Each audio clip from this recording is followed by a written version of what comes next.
ફૂલ ધગધગતા તાપમાં પાણી છાંટવાનું કામ ચાલુ છે અત્યારે. તો આ બધું પૂરાઈ ગઈ છે અને અત્યારે આને બેઠાડવા માટે પાણી છાંટવાનું છે. પછી આ બધું જે પ્લિન્થ કરી એમાંય છાંટવાનું છે. પછી પરમ દિવસે અહીંયા ઓલું મારશે બેઠાડવા માટે. શું કહેવાય? ધમાલ એવું જ કહેવાય ને? હા, એ ભાઈ બહુ ખ્યાલ નથી, તમે સમજી જજો.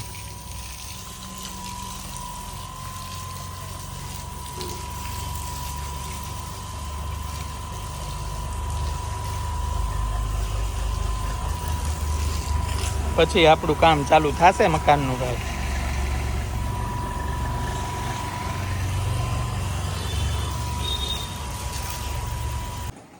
આ છે આપણા સપનાનું ઘર. બનવાનું ચાલુ થયું અને આજે રાઈટ 1 મહિનો થયો છે અને 1 મહિનામાં બાંધકામ જો કેટલું પહોંચી ગયું. આપણું કિચન છે, હું તમને હવે બતાવું. અહીંથી આપણો દરવાજો આવશે અને આ આપણો લિવિંગ રૂમ.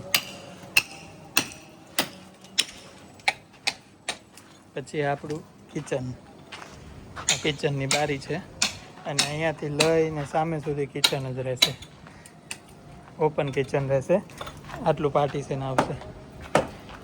આ છે આપણો બેડરૂમ.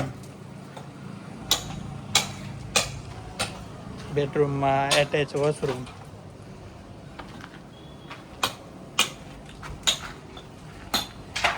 પછી બાજુમાં ચાલી છે, આપણી ચાલી, અને અહીંયા આપણું કોમન વોશરૂમ.